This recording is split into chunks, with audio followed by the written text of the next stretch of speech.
नमस्कार साथियों, मैं आनंद कुमार घोष स्वागत करता हूं आपका लक्ष्य अकेडमी द इंजीनियर्स अड्डा में। यहां हम पढ़ रहे हैं इलेक्ट्रिशियन के लिए एक संपूर्ण कोर्स होने वाला है। इसमें हम पढ़ रहे हैं एमसीक्यू। ठीक है, ये जो हमारे पीवाईक्यू होंगे, ठीक है, प्रीवियस ईयर के क्वेश्चंस पेपर होंगे, उनके हम यहाँ पर क्वेश्चन सॉल्व कर रहे हैं। ये अगर बैच परचेस करना चाहते हैं आप हमारा एप्लीकेशन डाउनलोड कर लेंगे, प्ले स्टोर पर आपको मिल जाएगा। ये जो कोर्स है इसकी फीस है मात्र 99 रुपीज। यदि आप थ्योरी कोर्स में इनरोल करना चाहते हैं तो उसकी फीस जो है 699 है। आगे बढ़ते हैं हम ज्यादा बात ना करते हुए हमारे सेशन की ओर। क्या क्वेश्चन है हमारा? तो पहला स्क्रीन पर आप क्वेश्चन देख पा रहे हैं कि निम्नलिखित में से कौन एनईसी के अंतर्गत नहीं आता है, तो आप बताएंगे। ठीक है, एनईसी क्या होता है? नेशनल इलेक्ट्रिक कोड होता है। इसके अंतर्गत कौन सा ऑप्शन जो है आपका नहीं आता है, आप बताएंगे। बिजली के उपकरणों के लिए मानक प्रदान करने का काम करता है इंस्टॉलेशन, विद्युत सुरक्षा या फिर बिजली के प्रशुल्क। तो आप इसमें बताएंगे क्या होगा इसका राइट आंसर। तो एनईसी की अगर हम बात करें तो ये क्या करता है? मानकीकरण करता है। क्या करता है? मानकीकरण करता है, मतलब मान्यता प्रदान करता है, स्टैंडर्ड सेट करता है। तो बिजली के उपकरणों के लिए मानक प्रदान करता है, इंस्टॉलेशन के लिए जो नियम बनाए गए हैं उनको चालू करता है या प्रदान करता है। ठीक है, इसके बाद अगला जो ऑप्शन है आपका विद्युत सुरक्षा से संबंधित नियम बनाने का काम करता है। इसमें पूछा गया है कौन सा काम नहीं आता है, तो नहीं आता के अंतर्गत क्या होगा? बिजली के प्रशुल्क का निर्धारण ये नहीं करता है। एनईसी नेशनल इलेक्ट्रिकल कोड जो होता है वो बिजली के जो प्रशुल्क होते हैं जिसे हम बोलते हैं टैरिफ। क्या कहते हैं? टैरिफ जो होते हैं वो क्या कौन करता है?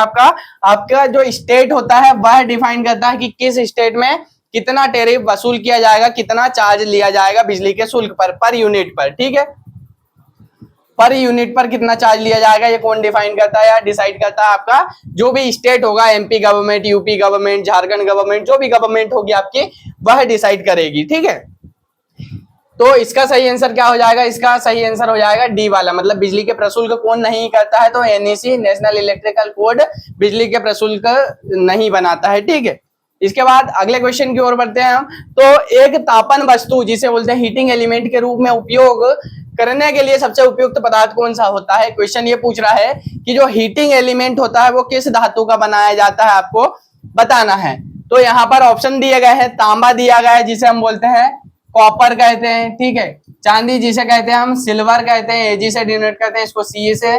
ठीक है, इसके बाद होता है नाइक्रोम। ठीक है, इसके बाद लिखा है एल्यूमिनियम। तो जो नाइक्रोम होता है ये क्या होता है? आपका हीटिंग एलिमेंट बनाने के काम में आता है। नाइक्रोम में क्या होता है? मिश्र धातु होती है जिसमें 80% जो होता है आपका क्या होता है? निकेल होता है, और जो होता है क्रोमियम होता है वो कितना होता है आपका? 20%। इस तरह से ये 100% होकर क्या बनता है? आपका नाइक्रोम बनता है यहाँ पर। ठीक है, तो हीटिंग एलिमेंट बनाने के लिए हम किसका उपयोग करते हैं? नाइक्रोम का उपयोग करते हैं। आपको यहाँ सही आंसर पता होगा। चलिए आगे बढ़ते हैं अगले क्वेश्चन की ओर। कोटिंग के उद्देश्य के लिए एक विद्युत अपघटन के माध्यम से विद्युत धारा प्रवाहित करने की प्रक्रिया को क्या कहा जाता है? ठीक है, आपको क्या करना है? कोटिंग करना है। अभी हम जो क्वेश्चन डिस्कस कर रहे हैं ये हमारा फर्स्ट क्वेश्चन था, ये हम सेकेंड क्वेश्चन। ठीक है, इसके बाद ये रहा थर्ड क्वेश्चन। तो थर्ड क्वेश्चन का आप बताएंगे विद्युत अपघटन, इसको क्या बोलते हैं? इलेक्ट्रोलाइसिस, विद्युत लेपन जिसको बोलते हैं इलेक्ट्रोप्लेटिंग, और फिर आता है स्क्रीन प्रिंटिंग, फिर आता है इलेक्ट्रो प्रिंटिंग। तो सही आंसर क्या होगा आपको बताना है। यदि आपको पता है तो आप कमेंट करके बताएंगे क्वेश्चन नंबर थर्ड का सही आंसर क्या होगा। ठीक है, तो इसका सही आंसर मैं आपको बता देता हूं क्या होगा? विद्युत लेपन होगा। क्या होगा? इलेक्ट्रो प्लेटिंग होगा। क्या होगा? इलेक्ट्रो प्लेटिंग होगा जिसे हम कहते हैं। अगले क्वेश्चन की ओर बढ़ते हैं। अगला प्रश्न है विद्युत अपघटन की प्रक्रिया में जमा हुए पदार्थ का जो भार होता है निर्भर नहीं करता। क्वेश्चन ध्यान से पढ़ेंगे। इसमें क्या पूछा गया है कि भार निर्भर नहीं करता है, तो विद्युत धारा के मान पर निर्भर करेगा, विद्युत रासायनिक तुल्यांक के ऊपर और समय के ऊपर भी निर्भर करेगा। निर्भर नहीं करेगा तो किसके ऊपर? तापमान के ऊपर। तो इसका सही आंसर क्या होगा? इसमें नहीं पूछा गया है तो इसका सही आंसर हो जाएगा डी वाला सही आंसर हो जाएगा। मतलब तापमान पर, टेम्परेचर पर निर्भर नहीं करता, बाकी ये तीन जो क्वांटिटी दी गई है इनके ऊपर निर्भर करता है। तो इसका सही आंसर क्या होगा? तापमान नहीं पूछा गया है ना, इसलिए तापमान आएगा। अगर पूछा जाता कि किन किन पर निर्भर करता है तो ये तीनों राशियों पर निर्भर करता है। अगले क्वेश्चन की ओर बढ़ते हैं हम। उससे पहले यदि आप चैनल को पहली बार विजिट कर रहे हैं तो चैनल को सब्सक्राइब कर लेंगे और प्रेस कर लेंगे बेल आइकन, जिससे लेटेस्ट अपडेट मिल सके आपको सबसे पहले। अगले क्वेश्चन की ओर बढ़ते हैं। केवल इंसुलेशन के लिए प्रयोग किए जाने वाले पीवीसी का पूर्ण नाम क्या है? ठीक है, पीवीसी का पूर्ण नाम क्या है तो आप बताएंगे polyethylene vitreous compound, polychloroprene vitreous compound, या फिर पॉलीविनाइल क्लोराइड, या फिर पॉलीविनाइल केमिकल। तो इसका सही आंसर क्या होगा? पॉलीविनाइल क्लोराइड इसका सही आंसर हो जाएगा। सी आंसर इसका क्या हो जाएगा? राइट आंसर हो जाएगा। यहाँ पर इसको क्या बोलते हैं हम शॉर्ट में? पीवीसी बोलते हैं ना, पॉलीविनाइल क्लोराइड। जितने भी आपके इंसुलेशन बनाए जाते हैं केबल्स के लिए या फिर और भी प्रकार के मटेरियल, इलेक्ट्रिकल जो मटेरियल्स होते हैं वह इंसुलेशन के रूप में बनाए जाते हैं, वो किसके बनाए जाते हैं? पीवीसी के बनाए जाते हैं। अगले क्वेश्चन की ओर बढ़ते हैं। आवृत्ति, जिसे हम क्या बोलते हैं? फ्रीक्वेंसी।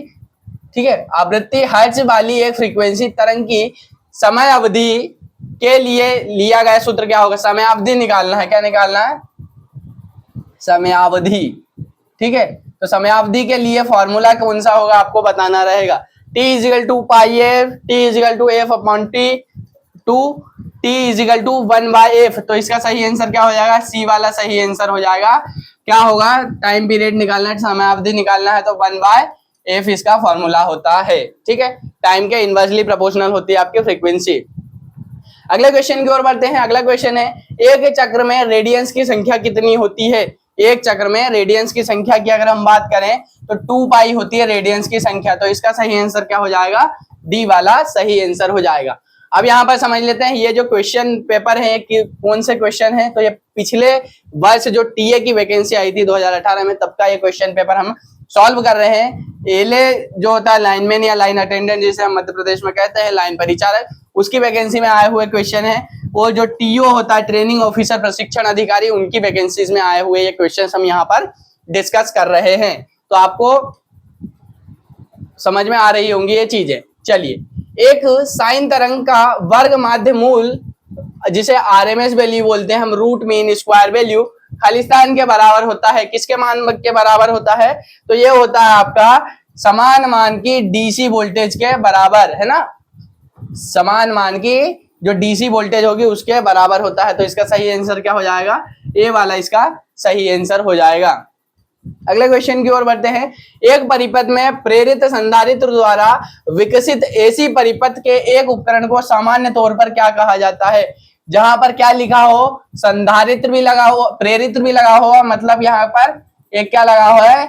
इंडक्टर लगा हुआ है, दूसरा क्या लगा हुआ है? कैपेसिटर लगा हुआ है। तो उस परिपथ को क्या कहेंगे? तो इंडक्टिव पावर होगा क्या? नहीं होगा। फिर इसके बाद कैपेसिटिव पावर होगा क्या? नहीं होगा, क्योंकि इंडक्टर भी लगा हुआ है और कैपेसिटर भी लगा हुआ है। इसके बाद क्या है? Reactive power. तो हाँ, रिएक्टिव पावर इसे हम कहेंगे। अपव्यय पावर, जिसे वेस्टेज पावर, तो ये भी नहीं हो सकता। हमारा राइट आंसर क्या हो जाएगा? सी वाला इसका राइट आंसर हो जाएगा यहाँ पर। ठीक है, जिसे हम क्या कहेंगे? रिएक्टिव पावर करेंगे। अगर हमारा इंडक्टर भी लगा हुआ है, जिसे प्रेरण कुंडली कहते हैं, या प्रेरण कहते हैं, प्रेरकत्व कहते हैं, या फिर संधारित्र, जिसे कैपेसिटर हम कहते हैं। अगले क्वेश्चन की ओर बढ़ते हैं। एक वर्ग माध्य मूल RMS, root mean square value, voltage के एसी तरंग के औसत वोल्टेज के अनुपात को क्या कहते हैं? ठीक है, तो हम बोलते हैं किसके? आरएमएस अपॉन एवरेज वैल्यू जो होती है उसके अनुपात को हम क्या कहते हैं? उसे कहते हैं फॉर्म फैक्टर। क्या कहते हैं? फॉर्म फैक्टर कहते हैं। तो आपका सही आंसर क्या हो जाएगा? डी वाला राइट आंसर हो जाएगा। फॉर्म फैक्टर की वैल्यू की अगर हम बात करें तो कितना होता है? 1.11 इसकी वैल्यू होती है। फॉर्म फैक्टर की वैल्यू कितनी होती है? 1.11। ठीक है, अगले क्वेश्चन की ओर बढ़ते हैं। शक्ति गुणांक का अधिमान्य परफेक्ट वैल्यू और परिपूर्ण वैल्यू क्या होती है? तो वह होती है आपकी 1 के करीब होती है। क्या होता है? 1 के करीब। इसका राइट आंसर क्या हो जाएगा? सी हो जाएगा इसका राइट आंसर। ठीक है, यहां पर अगर हम बात करें तो इसमें पावर फैक्टर कितना लेग होता है और एक होता है लीड, मतलब, और बीच में क्या होता है? यूनिटी। ठीक है, यूनिटी होगा मतलब 1, और इधर क्या होता है? 8 इधर होता है 8 और 9 पॉइंट में चलते हैं ना। तो अगर इस साइड गया तो लीड होगा और इस साइड अगर मीटर आपका शो कर रहा है तो क्या होगा, लेग होगा। लेग कब होता है, जब इंडक्टिव लोड होता है, ठीक है।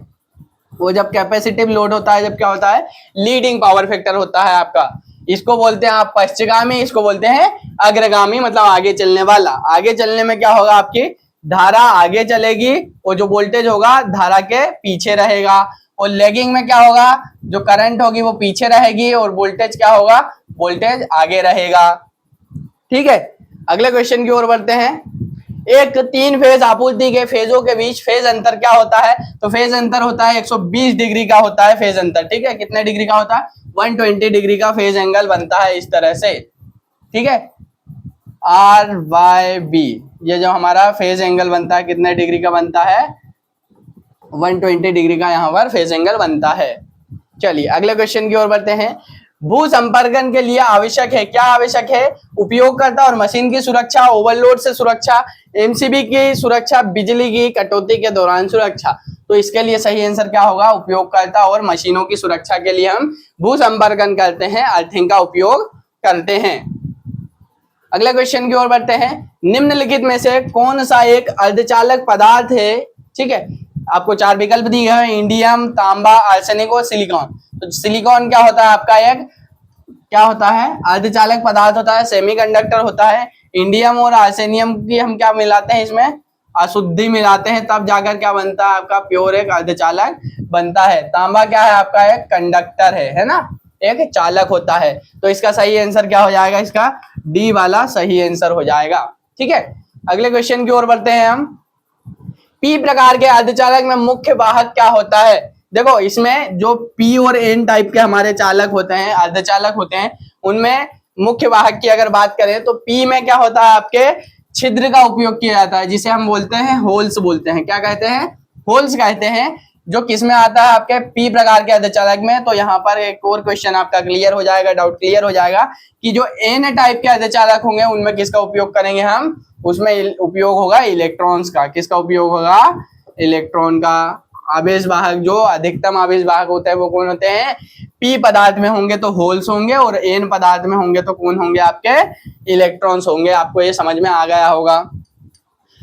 आखिरी क्वेश्चन की ओर, अंतिम क्वेश्चन की ओर बढ़ते हैं। एक पीएन जंक्शन डायोड एक बंद स्विच के रूप में कब कार्य करता है, कि जब वह फॉरवर्ड बायस होता है। फॉरवर्ड बायस का मतलब क्या होता है, जब स्विच ऑन होता है। यहाँ पर हम इसको इस तरह से समझते हैं कि यहाँ पर हमने एक स्विच लगा कर रखा है, ये बैटरी है हमारी, ठीक है, ये स्विच है हमारा S1, ये है हमारा कोई लैंप लगा कर रखा है हमने। अब ये क्या बोल रहा है, बंद के रूप में काम करेगा। तो यहाँ पर स्विच ओपन है, इसका मतलब बंद नहीं। ये बंद का मतलब यहाँ पर क्या है कि जब ये इस तरह से जुड़ जाएगा और हमारा लैंप जो है वो क्या करने लगेगा, ग्लो करने लगेगा, जलने लगेगा, तो उसको क्या बोलेंगे, बंद स्विच। मतलब ये जो कंडीशन होगी, ये कंडीशन होगी कौन सी, फॉरवर्ड वाली। ठीक है, फॉरवर्ड बायस है, इसी को हम क्या कहते हैं, जब स्विच हमारा करंट का फ्लो हो रहा होगा तो उसे बोलते हैं हम फॉरवर्ड बायस। ठीक है, आपको ये चीज समझ में आई होगी। चलिए, यदि आप हमारा कोर्स लेना चाहते हैं तो आप हमारा एप्लीकेशन प्ले स्टोर से डाउनलोड कर लेंगे, लक्ष्य एकेडमी TEA, जहां पर इंस्टॉल करेंगे प्ले स्टोर पर जाकर आपको ऐप मिल जाएगा। अभी जो MCQ हमारा कोर्स चल रहा है, MCQ वाला, इसकी जो फीस अभी के लिए वो 99 रुपीज है ओनली। ठीक है, और जो कोर्स की फीस है वो है 699 रुपीज ओनली। यदि आप इसमें एक कोड लगाएंगे तो आप क्या करेंगे, आपको यहाँ पर बहुत सारी सुविधा मिल जाएगी, थोड़ा सा डिस्काउंट और मिल जाएगा। पर कोड प्राप्त करने के लिए आपको क्या करना होगा, एक नंबर पर मैसेज करना होगा 6264940991। ठीक है, 62649409।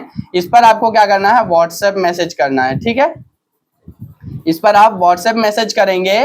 व्हाट्सएप मैसेज में क्या करना है, आपको लिखना है कोर्स, ठीक है, कोर्स डिस्काउंट। ठीक है, आप कोर्स डिस्काउंट का मैसेज करेंगे इस पर, तो आपको एक कोड दिया जाएगा, कूपन कोड दिया जाएगा, उसे आप अप्लाई करेंगे तो ये दोनों कोर्स आपको क्या होंगे, कुछ डिस्काउंट पर मिल जाएंगे। ठीक है, मिलते हैं अगले वीडियो में। Thanks for watching.